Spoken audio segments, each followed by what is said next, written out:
If I had to describe myself to someone, I would say I'm an artist, I'm an author, I am a teacher, and not necessarily all in that order.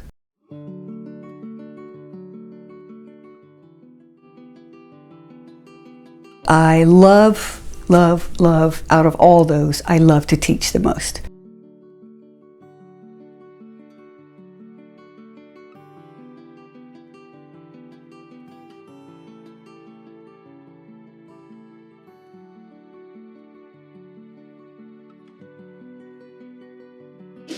Doing a piece of art is like walking on a fence. And you're walking on a fence, and the whole time you're working, it could fall on the left side and be a piece of trash. Or it could fall on the right side and be a masterpiece. I have to teach all the time, or I would not be happy. And the biggest thing that I want people to learn is how to be creative thinkers. I want them to learn how to solve problems. And they can easily solve problems by learning art and learning how to do their art because of all the decision making from beginning to end. You can't do a painting to match a dream. You can't do a painting that where you have this vision of what you saw in Italy and you want to put it down on canvas.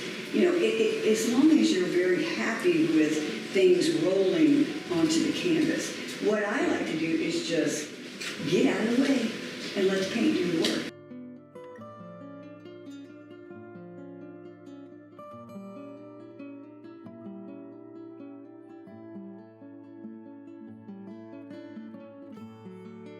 I would be happy without painting, but I have to paint. The paint is like this parasite that eats inside of you that you can't stop unless you get it down onto the surface.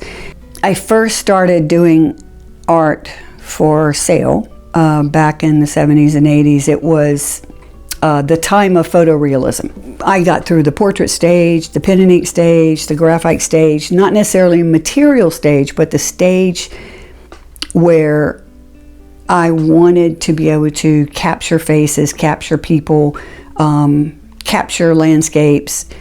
And once you can draw those, if you draw something that exactly the way it looks, you own it. It's a possession thing. It progressed from there to the same way that most abstract progresses. It got simpler and simpler and simpler. And I would go back and forth. I would go back to realism, then pull back to more abstract. And I think the greatest move to abstract was the time in which, when I was working on my MFA, when I realized that I had to stop thinking. I had to stop planning all my work. I had been a teacher for 20 years already, and I planned every second. I didn't want to do that. I wanted to be able to be more spontaneous, and that spontaneity is what led me to abstract. And once I started with paint, it was a very freeing experience, and I would just pour the paint and move it around, and I'm going, this isn't so bad. The painting, it's an entire different medium. It's not at all related to drawing, especially because it allows you to just get all into the ooze of the paint and the way it feels on your fingers and the way you see it run into each other. And it's just a wonderful tactile experience. The best way I've come up with to explain abstract art is when you hear music, wherever you are, that has no lyrics, you don't turn to the person next to you and go with the song, I don't get this song. Because you don't need to get this song. You are just feeling the song, where there's no reason to ask for an explanation of abstract art if you just think about it as instrumental music for your eyes. If the artist is successful, you're going to feel, whether it's recognizable or not. And if you feel when you look at that abstract art, then you have achieved the music that you get when you listen. It just happens to come through your eyes instead of through your ears.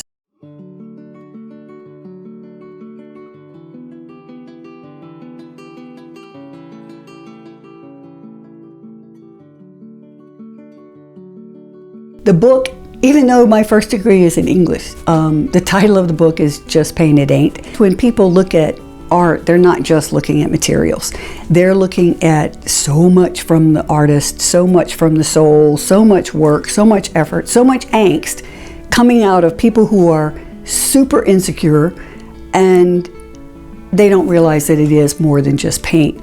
But the crux of the book is how to help artists and viewers talk together, because they are a marriage, they are connected to each other. They don't realize the effect they have on each other. This is who viewers are. People who love art. How many of you love art? Well, I should have asked how many of you don't love art. And support artists, which I know all of you do, maybe because you're here. And they wish they could make art. It's also for artists to say, okay, first of all, take a look at your work.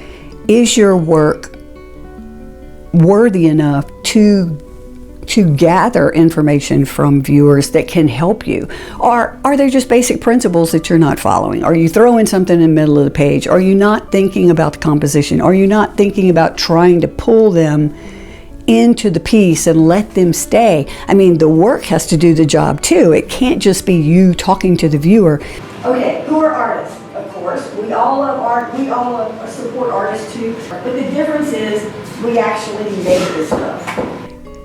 Artists think that they are controlling art history by making a product, and they don't realize it's the reception of that product. How do viewers receive that product and relay that information back to the artist that also plays as big a role in creating art history? If I can have the entire world learning how to talk to each other, then I'll take artists and the viewers that support them and learn how they can talk to each other. I'll do that first. And then, step by step, teaching them how to talk and be able to communicate beautifully with artists, and artists can communicate beautifully with viewers and create and change art history.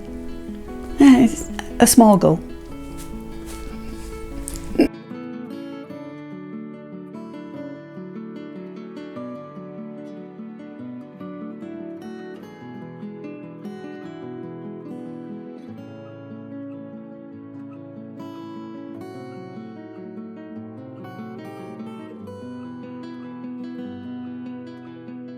I'm Kim Zabbia. I'm Kim Zabbia.